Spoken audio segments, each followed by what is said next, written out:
YouTube. Got another package. It's my head bolts, performance head bolts. They're from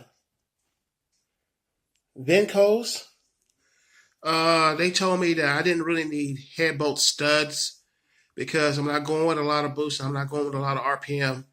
But for a basic low boost application, these will work fine. So let's open this up and see what we have.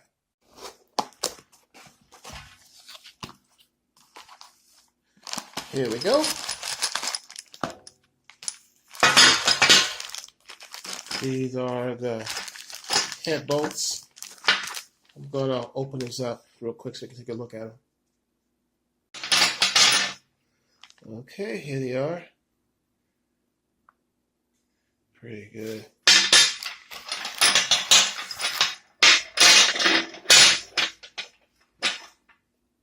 So these are good for engines up to about 10 pounds of boost, up to 7,000 RPMs. They rate them for up to 500 horsepower engines. So this should be more than adequate for my application.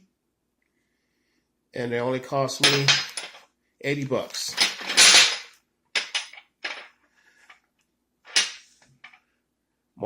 More stuff is on the way. When they come, we'll have another unboxing.